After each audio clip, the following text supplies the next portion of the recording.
Olá, galera, tudo bem com vocês? Então vamos lá para a nossa última aula de psicologia, né? Nossa matéria já está acabando e a prova provavelmente seja na quinta-feira, porque na sexta-feira quem ficar de recuperação faz a prova na sexta-feira, ok? Então vamos lá.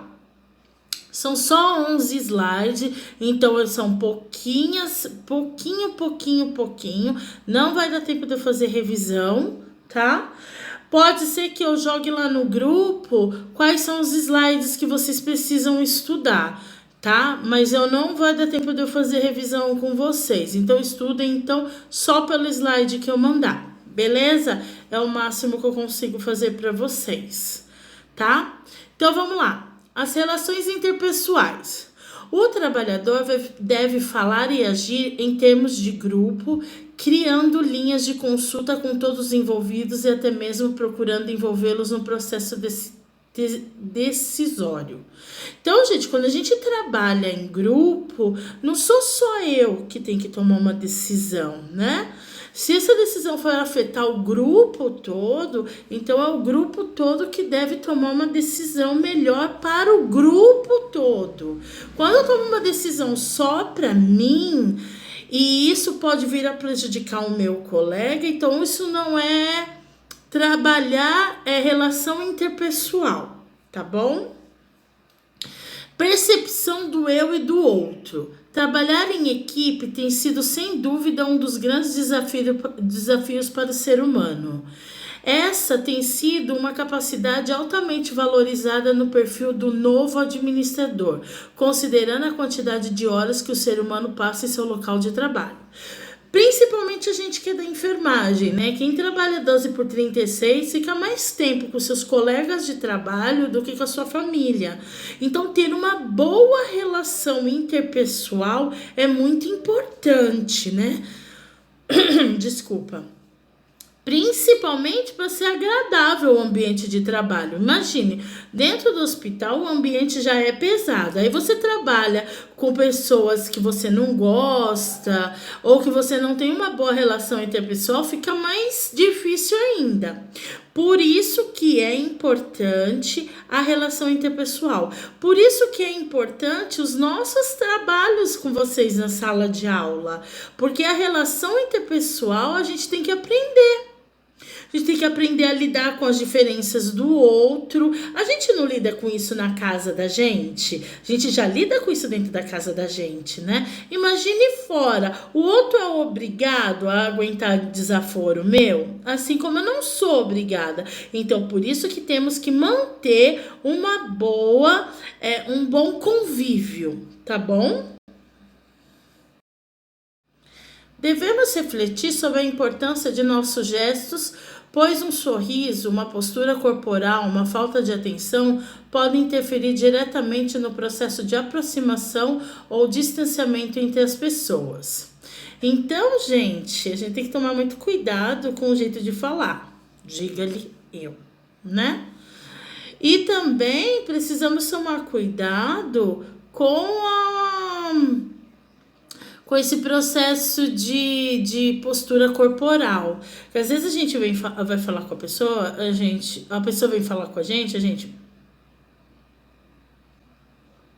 torce o olho, né? Aí a pessoa já tá vendo que a gente não tá gostando. Tem que tomar cuidado com isso, tá? Principalmente quando a gente está conhecendo as pessoas com quem a gente trabalha, né? Para não causar uma má impressão. Às vezes vocês já estão acostumados comigo. Então, vocês sabem o jeito que eu falo, tudo. Claro que vocês não são obrigados também. Mas vocês sabem que esse é o meu jeito, com carinho e amor para vocês, né? Mas quando a gente está conhecendo a nossa equipe, a gente precisa tomar cuidado com esses nossos jeitos, tá bom? Relações interpessoais.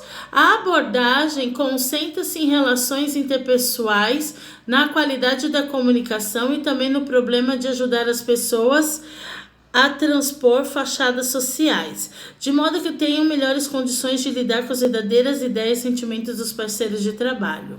Uma das regras importantes para obter um bom desempenho das pessoas é tratá-las de forma personalizada. Eu com vocês. Eu não trato vocês de forma personalizada? É o meu jeito. O meu jeito é o meu jeito. Ninguém vai mudar meu jeito, entendeu? Isso é uma forma personalizada. É claro que tem pessoas que gostam do meu jeitão e tem pessoas que não gostam do meu jeitão, né?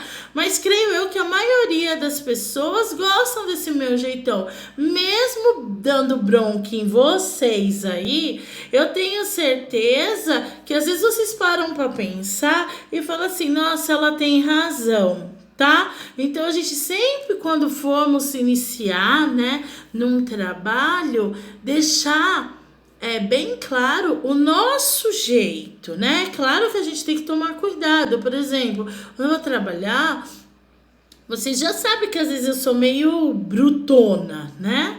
Então eu tento controlar um pouco até as pessoas começarem a me conhecer melhor, é óbvio. E vão ver que essa brutalidade toda é o meu jeito, né? E que eu amo todos, assim como eu amo vocês, tá bom?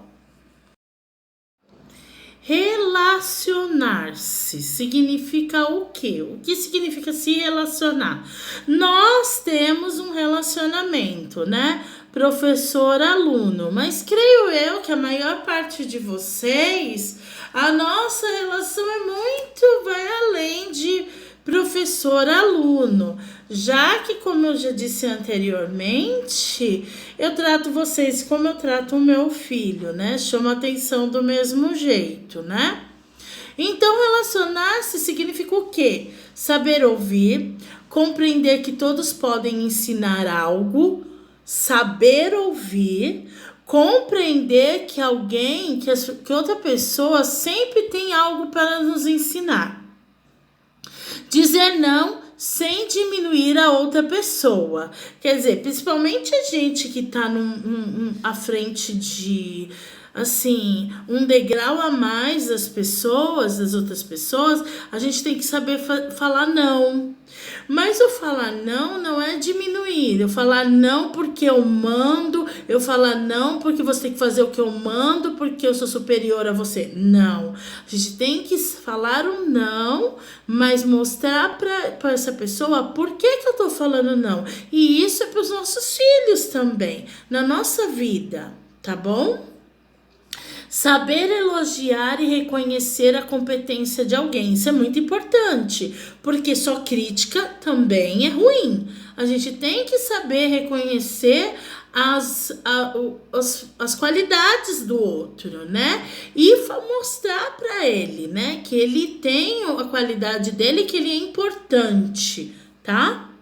Saber perdoar e não se eleger como dono da verdade. A gente nunca sabe tudo, né? E lembra aquele negócio do nariz empinado? Que o nosso nariz tem que estar lá no chão. A humildade. Não ter ressentimento armazenado. Quer dizer, eu disse que eu perdoei, mas não perdoei nada, né? Qualquer coisa que a outra pessoa faça para mim, eu uso aquilo contra ela. Fazer parceria com o outro, crescer e evoluir juntos. Isso é trabalhar em equipe. Eu pegar o melhor meu, do melhor seu, e juntos, com o melhor meu e o melhor seu, fazer o melhor para a equipe. A equipe fazendo o melhor vai ser melhor para quem? Para o paciente. Enxergar as qualidades e não ver somente os defeitos. Aquilo que eu falei, a gente tem que saber fazer, a gente precisa falar para o outro que ele tem qualidades, né? Não só mostrar defeito, não, porque você só faz errado, não, porque você só... Não, a gente tem que aprender a dar qualidades para o outro também, tá bom? E por último, nesse slide é o quê? Saber escutar. É o principal, né? Segundo o filósofo grego Epíteto, nascemos com 2 ouvidos e apenas uma boca, para que possamos ouvir mais e falar menos. Acho que eu já falei algumas vezes isso na sala de aula, né? Quantos ouvidos você tem? Quantas bocas você tem? Escuta mais e fala menos, né? É isso que a gente precisa aprender. Quando ouvimos com atenção o que o outro quer passar pra gente, conseguimos a simpatia do outro indivíduo e ainda obtemos uma série de informações que ajudam a resolver a diversidade de problemas e de situações que surgem nos âmbitos pessoal e profissional. Então, quer dizer, quando a gente escuta mesmo o que a pessoa tá falando, não eu tô escrevendo e a pessoa tá lá falando. Já aconteceu isso várias vezes na sala de aula, né? Você estarem escrevendo e eu tá falando. Aí eu acabei de falar o negócio, vocês vão lá e falam assim: professora, mas eu acabei de explicar. Por quê? Porque vocês não estavam ouvindo, né? Então a gente tem que aprender a ouvir. Ouvir significa o funcionamento normal dos órgãos de audição. Entender os sons pelo sentido da audição. Escutar torna-se o estar atento para ouvir de forma aberta, aplicar o ouvido para perceber. Então, ouvir é diferente de escutar. Ouvir é o sentido, todo mundo ouve, né? Só se a pessoa for surda, tiver um problema, aí ela não vai ouvir. Agora, escutar. Você agora tá me escutando? Será que você agora tá me escutando? Ou você só está me ouvindo? Porque o escutar é você entender o que eu tô te falando, é você guardar o que eu tô te falando. Ouvir, você tá ouvindo, o som tá entrando pelo seu ouvido, mas você tá entendendo o que eu tô falando? Agora, você está me escutando? Então vamos falar agora de alguns erros de relacionamento, né? Que a gente comete. Resolver os problemas do outro, subestimando seu potencial, impedindo-lhe a aplicação de sua capacidade. Isso, por exemplo, eu tentar resolver um problema que você consegue resolver. Eu tomo a frente achando que você não tem capacidade de resolver o problema sozinho. Por isso que às vezes o enfermeiro deixa o seu funcionário tentar resolver o problema sozinho, porque sabe que ele tem capacidade para resolver, tá bom? Não ser apenas crítico, pois ninguém vai aguentá-lo. O espalha tudo. Então, gente, é aquilo que a gente falou anteriormente. Eu não posso estar só criticando. Eu tenho que mostrar as qualidades das pessoas, né? Principalmente as que trabalham comigo. Ela não tem só imperfeições, ela tem perfeições. E essa perfeição faz a gente juntar para dar um melhor para a equipe. Não carregar o outro nas costas para não criar dependência. Eu falei muito isso na sala de aula a respeito de você ter um colega que é o colega folgado. É o colega que, você pede ajuda, agora eu não posso. Mas ele sempre tá pedindo ajuda pros outros, os outros sempre tá ajudando ele. É o espertinho. Não seja assim, tá?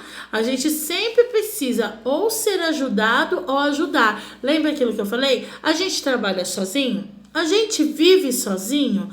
Não. A gente sempre precisa de alguém, principalmente na equipe, né? Somos todos unidos uma equipe, tá? Atividades de autoconhecimento. Então, vamos fazer agora uma atividade básica, você aí, eu aqui, de autoconhecimento. Vamos embora. Você confia na sua capacidade de trabalho? Você confia na sua capacidade de trabalho? Eu confio na minha. Você sempre acha que o colega é melhor? Você sempre acha que o colega é melhor? Eu não acho sempre que o colega é melhor. Tem situações, acho que isso é com tudo, que sempre tem alguém que tem mais experiência do que a gente, conhece mais sobre o assunto, mas nem sempre ele é melhor do que eu ou sou melhor do que ele. Somos uma equipe. A sua qualidade com a minha qualidade junta tudo E aí, somos imbatíveis, né? Você acha que o seu trabalho poderia ser feito melhor? Eu acho que às vezes o meu trabalho poderia ser feito melhor. Às vezes eu acho que o cansaço, né? Agora minha dedicação tá maior, né? Com esses vídeos, estou trabalhando um pouco mais, porque elaborar esses vídeos e gravar tudo não tem sido uma tarefa muito fácil. Tem gente que acompanha aí, né, Clelinha? Acompanha aí quando eu posso, porque eu deixo rodando aqui, né? Porque eu tenho que fazer a videoaula, depois jogar lá no YouTube, para depois jogar lá na plataforma. Então, a Clélia, né? Ela sabe que ela disse que ativou lá o sininho para quando eu postar a aula ela já assistir. Realmente, às vezes eu olho lá antes de colocar na plataforma ou avisar vocês, já tem uma visualização. Só pode ser da Clélia, né? Então, gente, às vezes eu acho que o meu trabalho poderia ser melhor, tá bom? A última, trabalha em equipe com facilidade? Eu trabalho porque eu gosto do que eu faço, principalmente dar aula para vocês. Eu adoro esse meu trabalho. Então, eu consigo trabalhar em equipe, sim. Então é bom vocês fazerem esse autoconhecimento da gente, beleza? Agora nós vamos falar da família do paciente, né? É uma relação às vezes complicada, às vezes é uma relação muito difícil, né? Mas a gente tem que aprender a conviver com o familiar do paciente, tá? Principalmente se você for trabalhar em setor de internação, porque dependendo do tanto de tempo que esse paciente vai ficar, você vai ter que conviver com a família do paciente, tá bom? Então vamos lá. A abordagem da família do paciente é parte integrante do tratamento do mesmo. Assim, torna-se importante detectar se o acompanhante é útil consulta e ao tratamento, ou se está ali exatamente para dificultar o seu desenvolvimento. Então, se ele é útil, né? Se ele ajuda no tratamento desse paciente, ou se ele atrapalha. Porque às vezes tem familiar que ajuda bastante no tratamento do paciente. Às vezes tem aquele familiar, minha filha, que só Deus gosta de causar, fala que a gente está fazendo tudo errado. Então, esse é o familiar mais difícil de se lidar, tá? Neste segundo caso, temos o acompanhante que exerce poder sobre o paciente e que permanece para manter essa relação de dependência, ou para evitar a verbalização que ameace a dinâmica familiar. Por vezes, tal tipo de acompanhante se impõe ao paciente, por vezes age em conluio com este. É preciso compreender que às vezes há em que o paciente e acompanhante formam uma configuração tão íntima que só lentamente pode ser dissolvida. Então é aquilo que ele está falando. Às vezes o acompanhante ele toma frente de tudo. Ele não deixa nem o paciente responder, né? Ele que vai lá e reclama, ele que vai lá e pede não sei o que, ele que vai lá e não sei o que lá. Ele exige tudo. Às vezes nem é o paciente.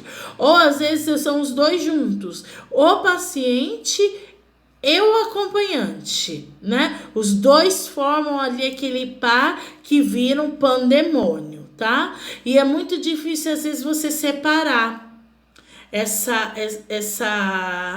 esse relacionamento, né?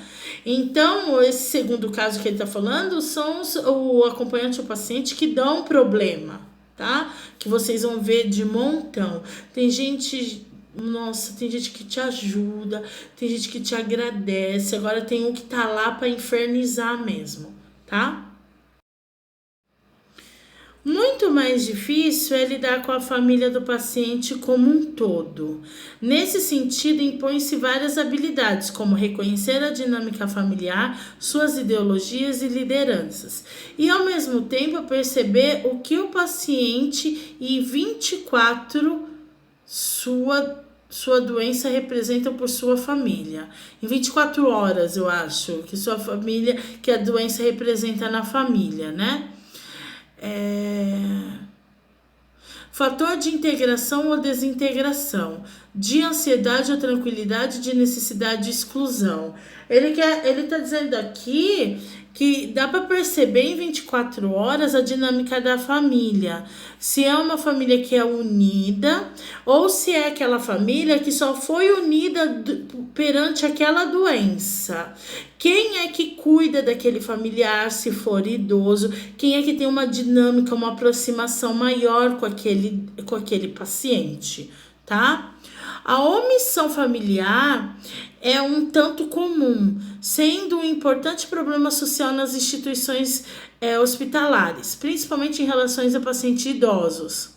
O aumento do tempo de vida, a crise da estrutura familiar, o desprezo dos jovens são fatores sociais que, interagindo com as dificuldades econômicas, tendem a fazer com que muitos idosos sejam levados aos hospitais e não mais retornem aos seus lares. A gente vê bastante, né? Eu nunca vi assim, gente, um abandono, tá? Do familiar lá, largou o idoso lá. Eu sempre vi um cuidado com aquele idoso. Claro que já teve caso que eu falei para vocês, né? Da paciente que tinha um problema mental, que foi largada pelos filhos. E ali foi levada para o hospital e dali foi levada para um asilo, não sei ao certo o que fizeram com ela. Mas não é comum, eu nunca vi um abandono. Mas aqui tá dizendo que é comum o abandono do idoso, tá? Então, tudo isso, nessa dinâmica familiar, a gente consegue perceber. Se o paciente é bem cuidado, se for idoso, né? Se não, se ele tem uma boa estrutura na casa dele ou se não, né? Então, essas coisas são perceptíveis. O ideal é que a equipe de saúde contate com os familiares desde a internação e os ponha a par das particularidades do doente e da sua evolução, dando-lhes responsabilidades na condução do caso e mantendo-os preparados para enfrentar as eventualidades que venham a ocorrer. Gente, desde o início da internação tem que deixar o familiar a par na medicação, qual vai ser o tratamento, né? A primeira coisa que eles perguntam, quanto tempo que o paciente vai ficar internado, tem que jogar a real, né? Não pode mentir para os familiares. Os familiares, se for idoso, vão resolver se deve ser contado ou não para o paciente, o que vai acontecer com ele. Mas a família sempre deve ser avisada de todos os passos que vai acontecer com esse paciente, principalmente de morte, tá?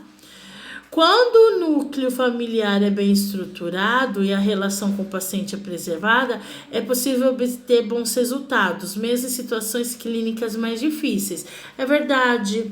Quando a família é bem estruturada com o paciente, é mais fácil cuidar com esse paciente. Porque aquela família que não é bem estruturada, que um filho vai ver a mãe a cada 2 meses, um só que cuida, é mais difícil lidar com esse familiar. Porque ele acha assim, porque a mãe dele ou o pai dele está internado, ele é a atenção da equipe de enfermagem, né? Com coisa que não tem outros pacientes. É mais difícil lidar com esses pacientes do que aquele que tem uma estrutura, né? Aquele que a família sabe cuidar dele já. O morrer e a equipe de enfermagem, né? Como que a equipe de enfermagem se porta ou o sentimento dela perante a morte, tá? O morrer e a equipe de enfermagem. Ao ser observado o comportamento de diversos profissionais de enfermagem, constatou-se 2 atitudes: fuga e negação. Fuga, onde o paciente é mantido à distância e praticamente isolado. Quer dizer, ele morreu, vamos tratar de colocar ele logo longe de mim, tá? E negação, onde é dito ao paciente, você vai melhorar logo, e o assunto é esquecido, né? Ou eu quero ele distante de mim, ou eu quero ele.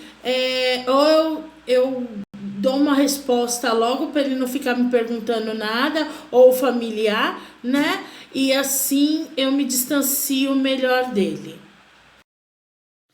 Raríssimas são as vezes onde constatamos uma atitude mais afetiva, relevada e descontraída, que o afegão, o doente, com as mãos e com as palavras que faz sentir, afegam o doente, desculpa, em que afegam o paciente com as mãos e com palavras que faz sentir gente mesmo no hospital. O que se percebe é que profissionais de saúde fogem dos pacientes terminais, só se aproximando para prestar os cuidados e não voltando mais até que se faça necessário sua presença novamente.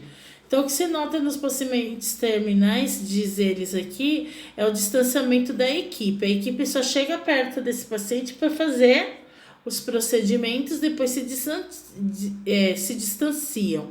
Raros são os que têm uma palavra de conforto para esse paciente ou que dão atenção para esse paciente. É óbvio, gente, que às vezes a gente dá uma atenção a um paciente, mas também a gente nem tem tempo para ficar escutando toda a conversa. Acho que eu já comentei isso com vocês, né? E for lidar com paciente idoso, aí que fica mais difícil, porque idoso gosta de contar a história do tempo do onça, né? E como que você vai ficar dando tanta atenção, dispondo de tanta atenção só para esse paciente? Se você tem 5 pacientes para cuidar, né? Por isso que às vezes é um distanciamento, às vezes não é pelo profissional, eu acho, né? Que às vezes não é pelo profissional, às vezes é pelo tanto de trabalho que esse profissional precisa. Aí vai uma última frase. Aprenda como viver e você saberá como morrer. Aprenda como morrer e você saberá como viver. Maury Schwartz. Então é dito, né? Se você sabe lidar com a morte, você sabe aprender a dar valor à vida. Se você não sabe enfrentar a morte, você não sabe viver, tá bom? Espero que vocês tenham gostado dessa nossa aula à distância de psicologia, né? Foi um aprendizado para vocês, é um aprendizado para mim todos os dias, tá? Estou aberta aí para todo mundo que queira tirar dúvidas, tá bom? Vamos ver agora se a gente vai aperfeiçoando essas novas matérias que virão. Espero que nós não estejamos mais tão longe de estar perto, né? Porque eu tô precisando tanto assim de estar perto de vocês, sabe? Esse distanciamento é muito ruim, tá? Mas a gente tem que enfrentar. Então vamos enfrentar desse jeito. Vocês estão me vendo todos os dias, mas eu não tô vendo essas carinhas na minha frente, que eu tô cheia de saudade de vocês de verdade.